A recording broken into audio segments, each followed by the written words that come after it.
Jika kamu punya 7 karakter ini, artinya kamu bukan cuma Kristen KTP saja, tetapi Kristen sejati. Ikuti penjelasan daripada video kali ini sampai dengan selesai, sehingga kamu tahu apakah kamu seorang Kristen KTP atau memang seorang Kristen sejati.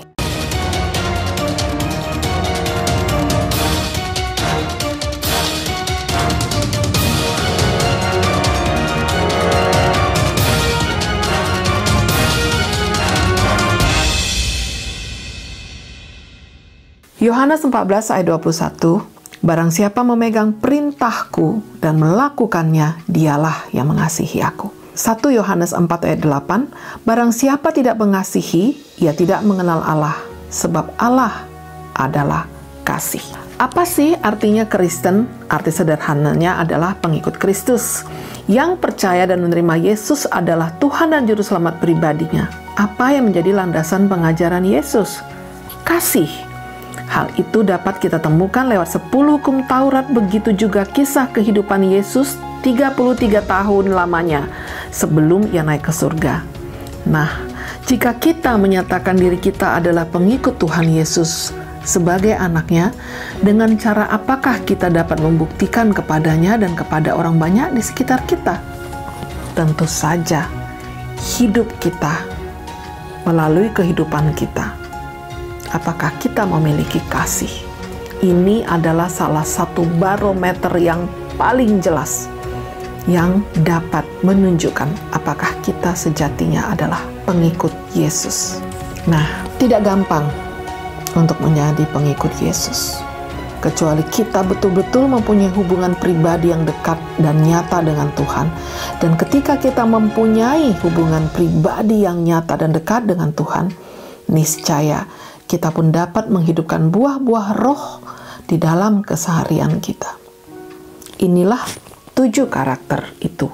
Buktinya, saudara dan saya adalah pengikut Yesus yang sejati. 1. Mengasihi. Mengasihi Tuhan yang terutama dalam hidup kita, dan kemudian mengasihi sesama kita. Mengasihi Tuhan nggak bisa dipisahkan dari mengasihi sesama. Kekuatan hubungan kita dengan Tuhan dengan sendirinya akan terlihat lewat bagaimana cara kita berinteraksi dengan sesama. Karena jika kita betul-betul mengasihi Tuhan dalam hidup kita, kasih Tuhan itu akan terpancar lewat kehidupan kita. Kita menjadi pribadi yang pengasih, tulus kepada siapapun, tidak peduli latar belakang orang yang kita hadapi, kaya atau miskin, terhormat atau gelandangan sekalipun. Kita akan tetap memantulkan karakter yang tulus mengasihi serta menghargai dan menghormati orang lain, tidak peduli apa latar belakang orang tersebut itu. Karena itulah sesungguhnya karakter Tuhan kita Yesus, dan sesuai dengan ajaran yang terpantul dari kehidupan kita. Di dalam 1 Yohanes 4 ayat 16 dikatakan, kita telah mengenal dan telah percaya akan kasih Allah kepada kita. Allah adalah kasih, dan barang siapa tetap berada di dalam kasih, ia tetap berada di dalam Allah, dan Allah di dalam dia. Matius 22 ayat 35 sampai dengan 40. Dan seorang dari mereka, seorang ahli Taurat, bertanya untuk mencobai dia, "Guru, hukum yang manakah yang terpenting dalam hukum Taurat?" Yesus menjawab orang itu, "Kasihilah Tuhan Allahmu dengan segenap hatimu, segenap jiwamu, dan segenap pikiranmu." Perintah itulah yang terutama dan terpenting. Dan ada hukum kedua yang sama seperti itu. Kasihilah orang lain sama seperti dirimu sendiri. Semua hukum Taurat dan ajaran nabi-nabi berdasarkan kedua perintah itu. Jadi, Tuhan menunjukkan di sini, hukum terutama yang pertama sekali, kita harus mampu mengasihi Tuhan, dan yang kedua, kita akan dimampukan mengasihi sesama kita. Karakter yang kedua adalah rendah hati. Orang rendah hati adalah berkenan bagi Tuhan. Ciri-ciri kita tidak menganggap lebih tinggi dari orang lain. Bagi kita, semua orang adalah sama, tidak peduli pendidikannya, latar belakangnya, pekerjaan, maupun status sosialnya. Walaupun seseorang mempunyai banyak kelebihan, multitalenta, cantik atau kaya, buat orang yang rendah hati itu, semua adalah anugerah dan pemberian Tuhan, jadi tidak akan merasa sombong atau tinggi hati. Orang yang rendah hati tidak gampang marah atau gusar saat orang tidak sengaja menginjak kakinya misalnya di kerumunan suatu acara atau menumpahkan air ke pakaiannya. Orang yang rendah hati tidak akan gusar hanya karena orang lain salah mengeja namanya. Dia tidak menjadi masalah jika orang tersebut tidak mencantumkan title atau gelar akademisnya dalam sebuah acara-acara atau kartu undangan misalnya. Pastinya orang yang rendah hati tidak akan mencari hormat. Dia tidak suka menjadi pusat perhatian.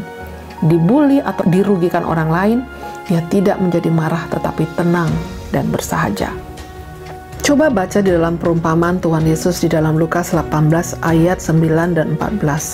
Di situ kita akan menemukan perbedaan seorang pemungut cukai yang rendah hati, yang merasa berdosa, dengan seorang Farisi yang dia merasa bahwa dia telah melakukan banyak hal, bahwa dia tidak seperti orang lain, dia merasa dirinya lebih tinggi, dia bukan perampok, bukan orang lalim, bukan pezina, sehingga dia menghakimi orang lain. Jadi di sini jelas yang berkenan bagi Tuhan adalah seorang pemungut cukai yang merasa berdosa, yang merasa bukan siapa-siapa. Tuhan melihat kerendahan hatinya. Karakter yang ketiga adalah sabar dan tidak pendendam. Sabar dalam kesusahan dan kesesakan, sabar dalam situasi apapun. Jika saudara dirugikan seseorang, disakiti, dibully, orang yang sabar akan bisa menghadapinya dengan baik, dengan tenang. Karena ekstra kesabaran atau sikap sabar adalah bukan sesuatu yang gampang kita lakukan, tetapi itu pasti berasal daripada Tuhan. Karena ketika seorang sabar dalam situasi sesulit apapun, dia pasti mengandalkan Tuhan dalam kehidupannya. Karakter yang keempat, tulus. Tulus dalam keadaan apapun, itu adalah ciri-ciri yang berkenan bagi Tuhan, yang hidupnya adalah menunjukkan karakter Kristen yang sejati, tulus melayani atau memberikan bantuan pada siapapun tanpa memandang bulu, suku, agama, atau status sosial orang. Bahkan tulus tanpa agenda, maksudnya di sini ketika memberikan bantuan, kita memberikan pertolongan kepada seseorang yang memerlukan, tidak ada maksud yang lain selain memang rasa kemanusiaan, memang ingin menolong dari rasa kasih dan empati. Contohnya juga misalkan memberikan tumpangan mobil atau memberikan pinjaman uang, tulus, tidak meminta bunga. Tulus melakukan pelayanan di gereja, tidak ingin dielu-elukan, tidak harus namanya disebutkan, diucapkan terima kasih berulang-ulang. Dalam kegiatan-kegiatan sosial, orang tulus hati tidak akan haus akan pujian atau minta tempat terhormat di dalam kartu undangan ataupun misalkan duduk paling depan. Jadi intinya, orang yang tulus tidak akan punya agenda saat membantu orang lain. Bukan karena ada udang di balik batu ya. Bukan karena ada kalkulasi atau ingin top. Tapi memang karena karakter Tuhan Yesus yang baik dan tulus itu ada pada dirinya. Yang kelima, punya hati yang bersih. Tidak ada iri, dengki, apalagi kebencian. Galatia 5 ayat 25 sampai dengan 26 dikatakan, "Jikalau kita hidup oleh roh, baiklah kita hidup juga dipimpin oleh roh. Dan janganlah kita saling menantang dan saling mendengki." Sifat iri dengki adalah karakter khas Lucifer. Kecemburuannya dan ingin menyamai Tuhan membuat dia dibuang oleh Tuhan ke bumi. Dan dia pun jatuh dari surga.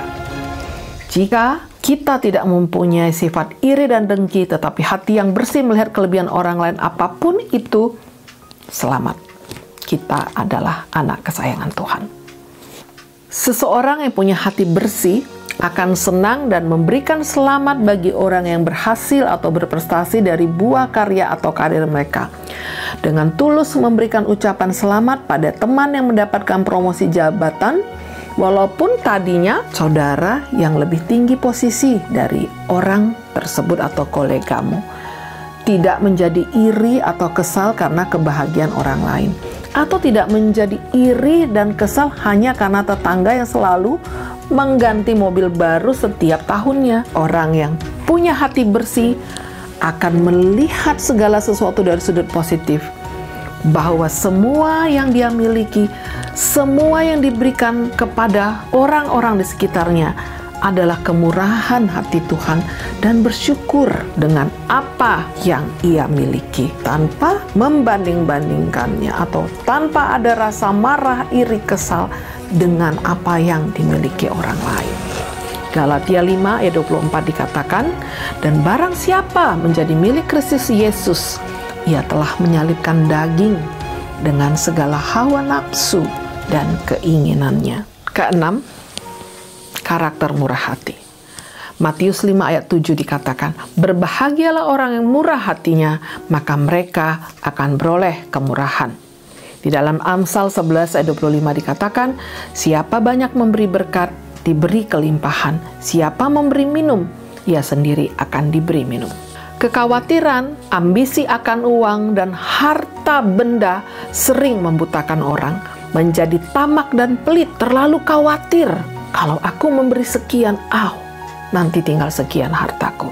Karakter tamak pelit adalah merupakan sifat yang cukup banyak dimiliki oleh banyak orang, termasuk umat-umat Tuhan. Keserakahan dan ambisi harta benda membuat manusia banyak menjadi buta mata hati untuk membantu sesamanya. Selalu dipenuhi keinginan diri untuk lebih dan lebih lagi.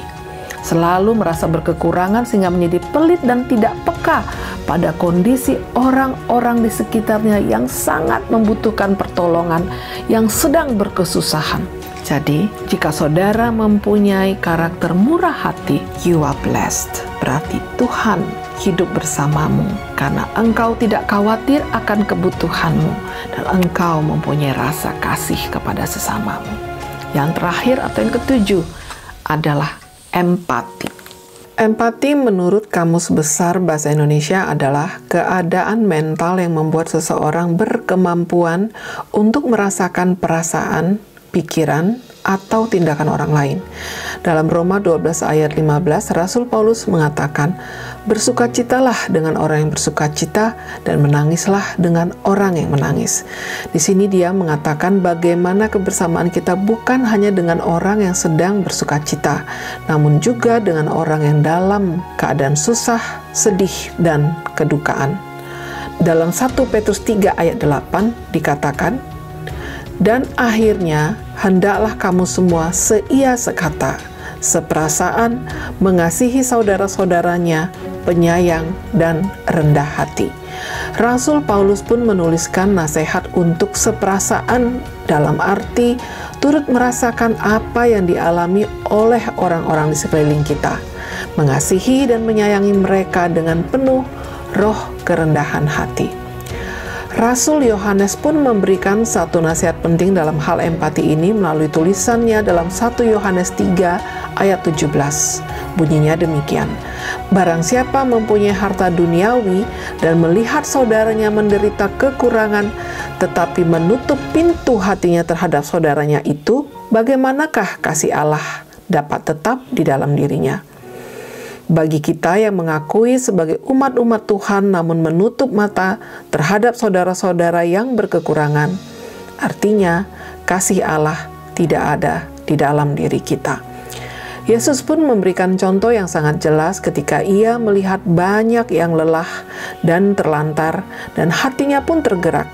Di dalam Matius 9 ayat 36 bunyinya, melihat orang banyak itu, tergeraklah hati Yesus oleh belas kasihan kepada mereka, karena mereka lelah dan terlantar seperti domba yang tidak bergembala. Tuhan telah mengajarkan kita akan pentingnya empati dalam kehidupan kita, yang tidak lain adalah perwujudan kasih dalam kehidupan kita sebagai orang Kristen. Jadi, sekali lagi sebagai orang Kristen, hendaklah kita memantulkan kasih Kristus kepada sesama kita, mempunyai sikap empati kepada siapa saja di sekitar kehidupan kita. Jadi teman-teman, coba renungkan dan kenali diri kita masing-masing. Jika saudara sudah mempunyai ketujuh karakter ini, selamat.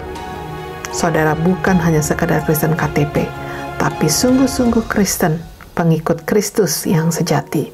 Sebaliknya, jika saudara belum memenuhi ketujuh karakter di atas, berdoalah dan tingkatkan hubunganmu dengan Tuhan.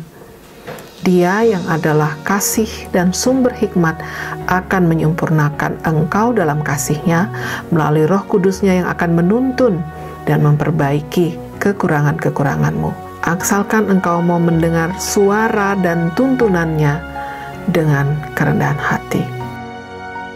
Tanda-tandanya sudah banyak dikenapi. Maranatha, Tuhan Yesus segera datang. Jangan lupa subscribe, like, dan share agar tidak ketinggalan video-video Bible Truth selanjutnya dan agar banyak orang mendengarkan kabar sukacita ini. Tuhan memberkati. Kali lagi, Bible Truth hanya menghadirkan kebenaran Alkitab. Sola Scriptura. Sampai berjumpa dengan cerita Alkitab lainnya. Tuhan memberkati.